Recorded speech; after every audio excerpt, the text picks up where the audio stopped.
Renungan Umat dengan judul Peka, berdasar dari bacaan Kitab 2 Raja-Raja 4 ayat 8-10 yang demikian. Pada suatu hari, Elisa pergi ke Sunem. Di sana tinggal seorang perempuan kaya yang mengundang dia makan. Dan seberapa kali ia dalam perjalanan, singgahlah ia ke sana untuk makan. Berkatalah perempuan itu kepada suaminya, "Sesungguhnya aku sudah tahu bahwa orang yang selalu datang kepada kita itu adalah abdi Allah yang kudus. Baiklah kita membuat sebuah kamar atas yang kecil yang berdinding batu, dan baiklah kita menaruh di sana baginya sebuah tempat tidur, sebuah meja, sebuah kursi, dan sebuah kandil. Maka apabila ia datang kepada kita, ia boleh masuk ke sana."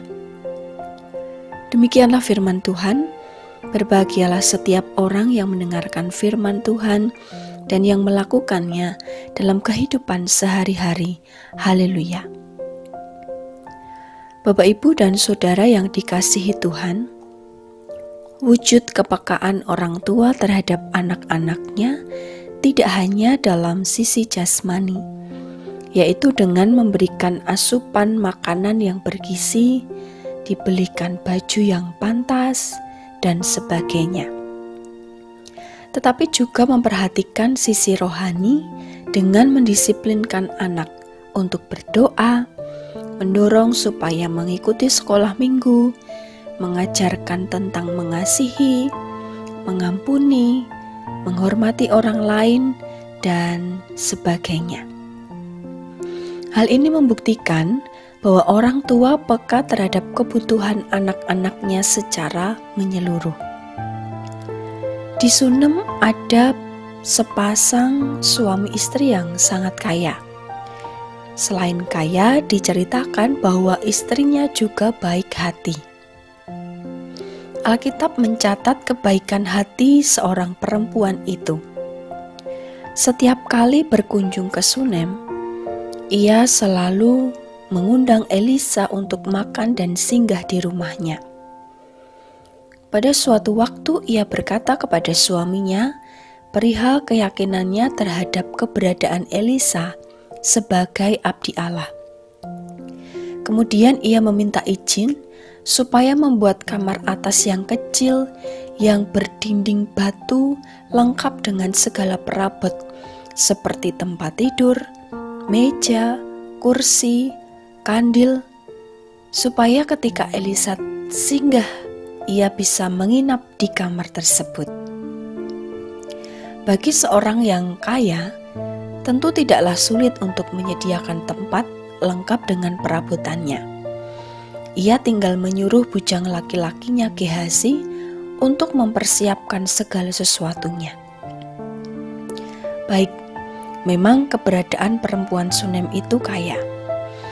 Namun kita juga melihat nilai yang ada dalam diri perempuan itu, yakni tentang bagaimana ia menghormati orang lain. Selain menghormati Elisa, ia juga menghormati keberadaan suaminya sebagai kepala keluarga. Maka sebelum ia mempersiapkan ruangan khusus untuk Elisa, terlebih dahulu ia minta izin kepada suaminya. Ia juga sangat ramah dalam menjamu Elisa. Perempuan Sunem itu mempersiapkan segala sesuatunya karena ia peka terhadap kebutuhan Elisa abdi Allah.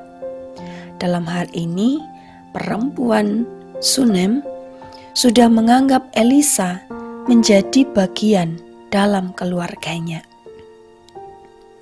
Kekayaan dan kecukupan tidak membuat perempuan Sunem itu menutup pintu hatinya. Tetapi dengan semua berkat yang ia miliki, malah semakin membuatnya membuka hati untuk peka dalam menerima dan menyambut Elisa. Ia juga memiliki tata krama yang baik untuk meminta izin kepada suaminya. Bapak, Ibu, dan Saudara yang dikasihi Tuhan, kekayaan, kepandaian, jabatan, jika tidak diterima dengan baik, maka bisa cenderung membuat orang tertutup pintu hatinya untuk kebaikan, sehingga kurang peka terhadap kebutuhan orang lain. Nyatanya tidak bagi perempuan Sunem.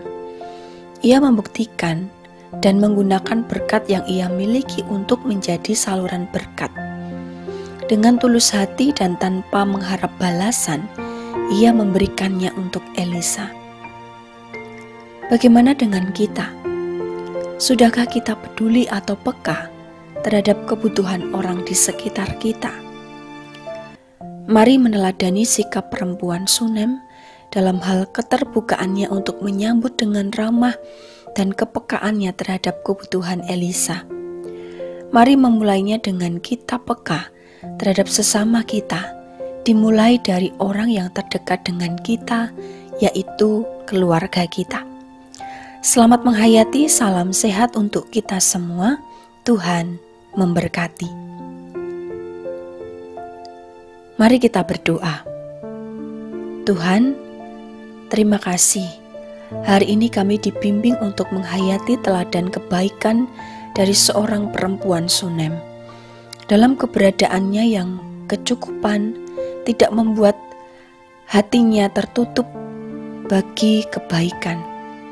Ia peka terhadap kebutuhan orang lain. Kami pun juga kiranya dimampukan untuk melakukannya. Tolonglah kami ya Tuhan, untuk melawan setiap godaan yang muncul dari dalam diri kami. Keegoisan yang membuat kami enggan untuk peka terhadap orang di sekitar kami. Tuhan, kami juga berdoa untuk saudara-saudari kami yang sedang sakit, yang masih berduka, yang bergumul. Kiranya Tuhan memulihkan, menghibur, dan menolong. Berkati anak-anak-Mu yang sedang menikmati masa liburan, yang mencari sekolah atau kampus untuk melanjutkan jenjang yang lebih tinggi. Terlebih, berkati orang tua yang mencari biaya untuk pendidikan anak-anak mereka. Kami yakin Tuhan tidak membiarkan. Terima kasih Tuhan, kami akan menyerahkan hidup kami dalam naungan cinta kasih-Mu. Di dalam nama Tuhan Yesus Kristus, kami berdoa dan mengucap syukur. Amin.